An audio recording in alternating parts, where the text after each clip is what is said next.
I worked with somebody who was putting together, I was helping them put together events, right? And for every event, they wanted a different Facebook group. So this is a really awesome practice is if you do a event, especially an online event, then you'd have somebody to ideally opt in to say, yes, I'd love to come to your event. And then they're taken to the thank you page. And on the thank you page, it says, now that you've registered, why don't you join our Facebook group so you can, develop this little sense of community in addition to the event happening. So you have updates inside of the group. You have people going in and introducing themselves. You have um, camaraderie happening, community happening. Um, and for that matter, I just wanted to interject here a little side note. It is perfectly okay. And I would even encourage interaction among the community members. And I feel like there's a lot of people out there that are threatened by this.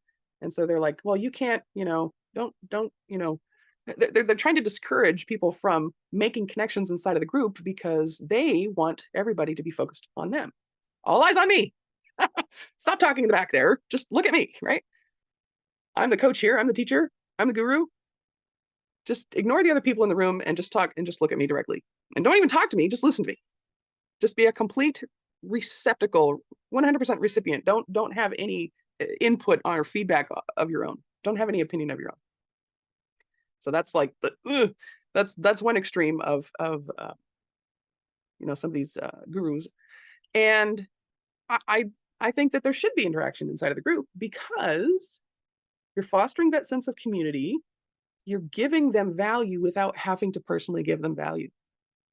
And this was explained. I thought this was just my own opinion about things, but then this was explained to me by somebody who runs masterminds for a living, and he you know um, reinforced this idea because he was saying that the the relationships that are being fostered inside of this mastermind group go beyond the value that you're providing inside of the mastermind group, so that somebody could pay $10,000 for a mastermind for the year, and you're just facilitating conversations. But because of the relationships people make inside of the mastermind group, they find the mastermind group's value to be priceless. They think, wow, this is an incredible group. This is an incredible program. I would be willing to spend twice as much on this because I'm getting so much out of it. And that's just them interacting with each other. That's all they're doing is interacting with each other. And they're getting that much of a um, satisfying reward just in that interaction. So don't discourage interaction. Um, so that's another reason why you should definitely have the Facebook group whenever you do an event. Now, this was a huge digression, by the way.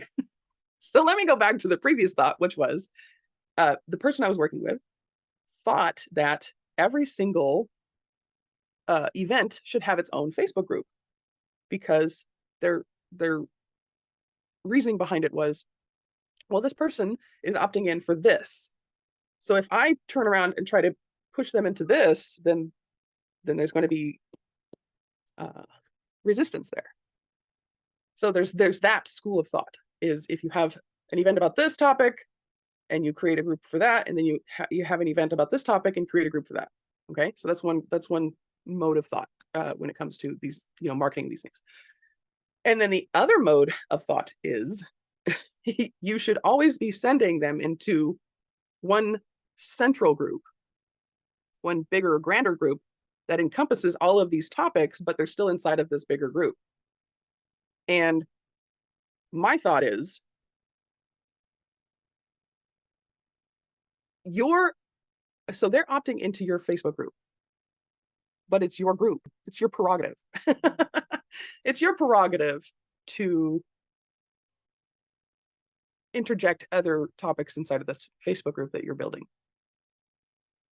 And um, for that matter, as far as the whole having a separate group for each event, one of these things that was a fad a while ago, I don't know if people are still doing it, but this was big like a couple of years ago, is these pop-up groups where you'd have the group, you'd create the group, and it would be for this event.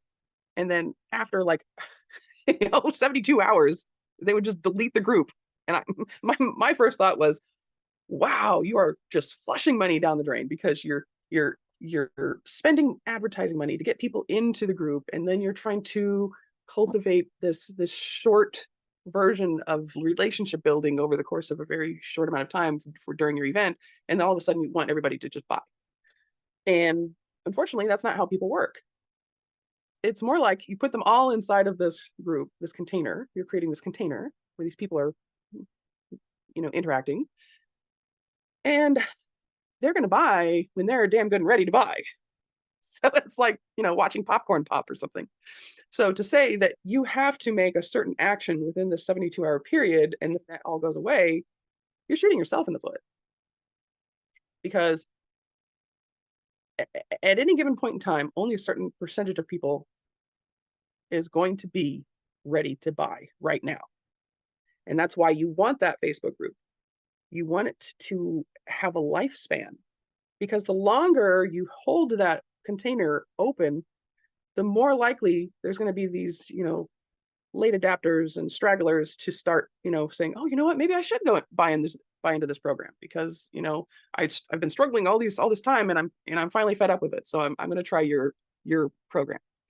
So you want that. You want to have it be a long-term thing. And I don't want you to confuse that with,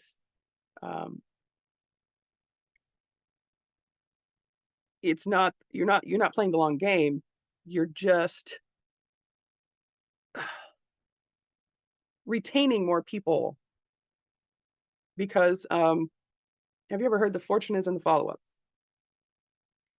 Somebody gave me the statistic. I don't know if this is true or not, but somebody gave me the statistic that 80% of people are going to buy after the fifth or sixth or seventh or eighth or ninth, 10th time. How many times? They're not going to buy right then, right when you're here, buy this right now. You're going to get a very small percentage of people saying yes. But if you put this out there and then people are like, nah, and then you say, well, how about now? And people go, nah. And then you go a couple of weeks later, how about now? And then people are going, nah. And then, a month later, you're saying, well, how about now? And then they go, okay, yeah, right. Okay, let's do this. That's how people buy. It's hilarious, but that's really how people buy. So foster that. Have that in mind when you're creating these marketing funnels, and give them every reason to buy. And one of the reasons that people don't buy is because it's not the right time. And instead of trying to force people into, oh, well, you shouldn't wait until it's the right time, just buy it right now. Instead of doing that, just let people, kind of go along and process things the way that they're going to process things until they're ready to buy. So in my mind, it makes so much more sense to keep pulling people into one central container, one central hub, one Facebook group. And if you are going to um, promote an event about this topic and send people into this group, and then a month later have an event that's about this topic and put them into this same group, and you can even change the header so it's it's promoting that particular event, so it looks like the group is even changing every time, but it's still the same group of people that opted in. Then if for some reason that rubs somebody the wrong way, they have the ability to leave your group.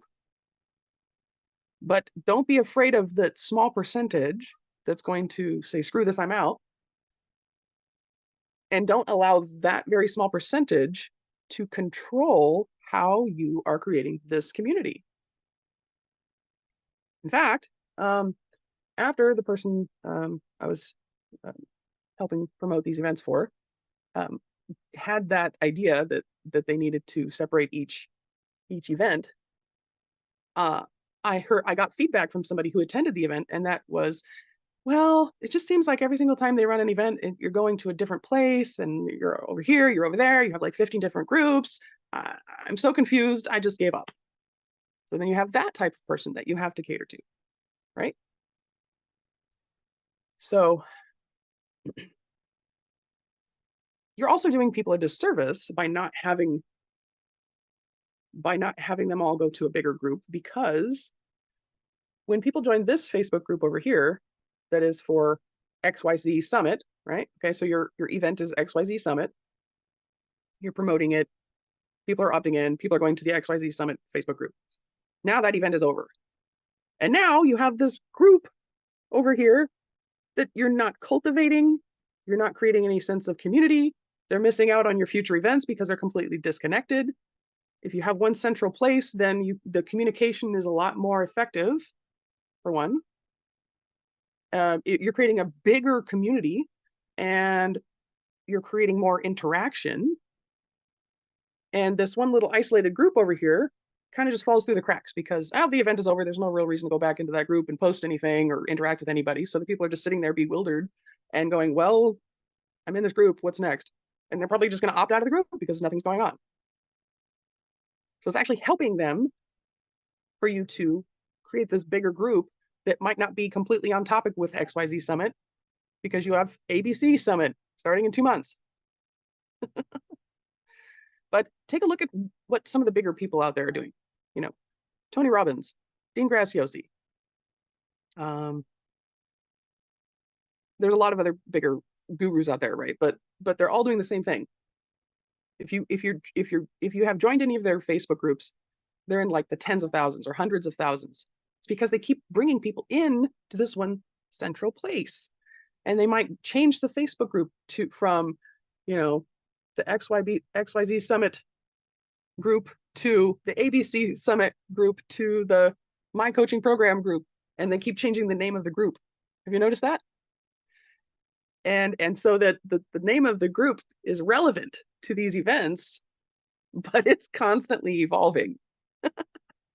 So I, for one, would rather take a page out of their book, because they're obviously doing something right, because they're freaking multimillionaires. I would rather follow the concepts of a multimillionaire marketer over a struggling entrepreneur. Thanks for watching, and have a great day.